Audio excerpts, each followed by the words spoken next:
Donald Trump क्या डर गए हैं या फिर 90 दिनों के लिए टैरिफ पर पॉज लगाना उनकी किसी स्ट्रेटजी का हिस्सा है? इस वीडियो में जानते हैं कि आखिर ऐसा क्या हुआ कि डोनाल्ड ट्रंप ने ये दुनिया भर में लगाए गए टैरिफ पर ब्रेक लगा देने का फैसला ले लिया है। क्या ट्रंप बैकफुट पर आ गए हैं?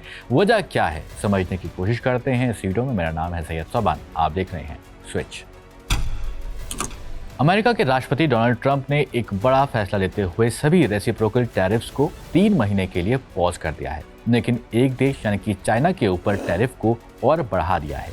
ये फैसला इसलिए चौंकाने वाला है क्योंकि ट्रंप पहले कह चुके थे कि ये भारी भरकम टैरिफ्स लंबे समय तक यानी कि लंबे वक्त तक लागू रहेंगे। वैसे आप शब्दों पर जरूर ध्यान दीजिएगा, ये भारी भरकम टैरिफ्स को हटाया नहीं गया है बल्कि पॉज किया गया है।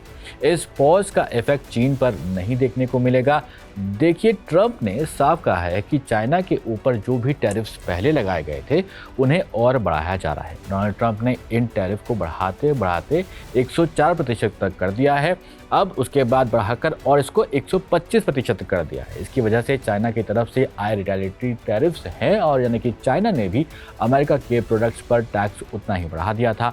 ट्रंप ने एक सोशल मीडिया पोस्ट में लिखा था कि based on the lack of respect that China has shown to the world market, I am hereby raising the tariffs charged to China by the United States of America to 125% effective immediately. इसके जवाब में चीन ने latest update के हिसाब से फिर America पर टैक्स लगा दिया है, इसको भी 125% कर दिया है। वैसे बाकी देशों को राहत कुछ दिनों के लिए ज़रूर मिलती हुई दिख रही है। ट्रंप के इस फैसले के बाद बाकी सभी देशों पर जो रेसिप्रोकल टैरिफ्स लगाए गए थे उन्हें कम करके 10% यूनिवर्सल टैरिफ पर ला दिया गया है और मेक्सिको और कनाडा को कुछ खास राहत मिलती हुई दिख रही है। उनके गुड्स पर 10% टैरिफ नहीं लगेगा, लेकिन अगर कोई product US Mexico Canada agreement यानी कि USMCA के रूल्स को फॉलो नहीं करता है तो उस पर 25% टैरिफ लगाया जाएगा। भारत पर जो 26% का टैरिफ था वो फिलहाल अब 90 दिनों के लिए 10% पर रहेगा। 2 अप्रैल को अमेरिका ने बता दिया था कि किस देश के ऊपर कितना टैरिफ लगाया जाएगा। इसके बाद दुनिया भर में अगर आप देखेंगे तो शेयर मार्केट्स में उथल पुथल देखने को मिली थी। लाखों करोड़ों रुपए दुनिया भर के लोगों के डूबने लगे थे, लेकिन टैरिफ के पॉज के बाद वॉल स्ट्रीट को इस खबर से बड़ी राहत मिली है। जहां पिछले हफ्ते ट्रंप के कड़े टैरिफ डिसीजन के कारण मार्केट्स गिर रही थी, वहीं इस अनाउंसमेंट के बाद मार्केट्स में ज़बरदस्त उछाल देखने को मिला है। 9 अप्रैल को डो जोन्स करीब 3000 पॉइंट्स ऊपर बढ़ा। S&P 500 में 9.5% की बढ़त देखने को मिली, जो कि अक्टूबर 2008 के बाद सबसे बड़ी उछाल थी। नास्डैक 12.2% बढ़ा। ये जनवरी 2001 के बाद नास्डैक का दूसरा सबसे अच्छा दिन रहा। ट्रंप के इस बदलाव को इन्वेस्टर्स ने पॉजिटिव सिग्नल के तौर पर लिया है। टैरिफ पर पॉज के ऐलान के बाद ट्रंप ने अपनी सोशल मीडिया पोस्ट में लिखा, this is a great time to buy, और पोस्ट के एंड में उन्होंने लिखा DJT। अब आपका सवाल होगा कि ये DJT आखिर है क्या? यह इशारा था Trump media and technology group corporation की तरफ, जो DJT टिकर नाम से स्टॉक मार्केट में लिस्टेड है। ट्रंप की इस घोषणा के बाद DJT के शेयर्स में 20% की तेजी दिखाई दी, जबकि अनाउंसमेंट से पहले इस महीने वो 13% तक गिर चुका था। इस तरह से मार्केट में बढ़ोतरी देखकर एक्सपर्ट्स का मानना है कि हो सकता है कि ये स्ट्रैटेजी हो ट्रंप साहब की यूएस की। लेकिन सच में क्या सिर्फ ये स्ट्रैटेजी थी, यही वजह थी? चलिए समझते हैं। द टेलीग्राफ की एक रिपोर्ट के मुताबिक ट्रंप ने 90 दिनों का जो पॉज लिया है, उसका जो फैसला लिया है, वो अमेरिकी हेज एंड फंड मैनेजर हैं और ट्रंप के समर्थक रहे हैं बिल एक्समैन, उनकी सलाह पर लिया है, ऐसा वो कह रहे हैं। आप देखेंगे तो हाल ही में एक्समैन ने कहा था कि ट्रंप के टैरिफ लगाने से दुनिया में इकोनॉमिक न्यूक्लियर वॉर शुरू हो सकती है। इसे टालने के लिए टैरिफ पर रोक लगा देनी चाहिए।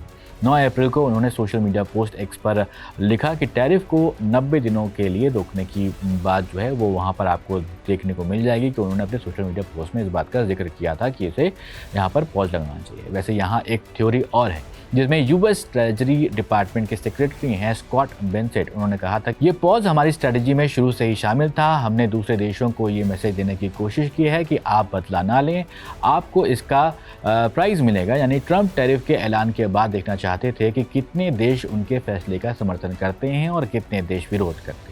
इसलिए ट्रंप ने हाल ही में बयान दिया था कि टैरिफ लगाने के बाद दुनिया भर के देश हाथ जोड़े खड़े हैं और रिक्वेस्ट कर रहे हैं कि टैरिफ को कम करने की क्या और रास्ते निकल सकते हैं। स्कॉट बेसेंट के हिसाब से स्ट्रैटेजी थी कि ट्रंप एक बार पहले टैरिफ लगाएंगे, उसके बाद फिर पॉज लिया जाएगा। लेकिन मीडिया रिपोर्ट्स के हवाले से जो समझ में आ रहा है उससे यही लगता है कि आने वाले वक्त में मंदी यानी कि रिसेशन आने का खतरा बरकरार रहेगा।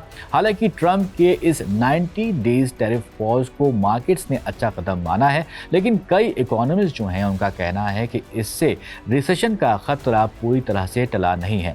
गोल्डमैन एंड सैक्स का भी कहना है कि अगले 12 महीनों में रिसेशन की आने की जो संभावना है वो 45% तक है।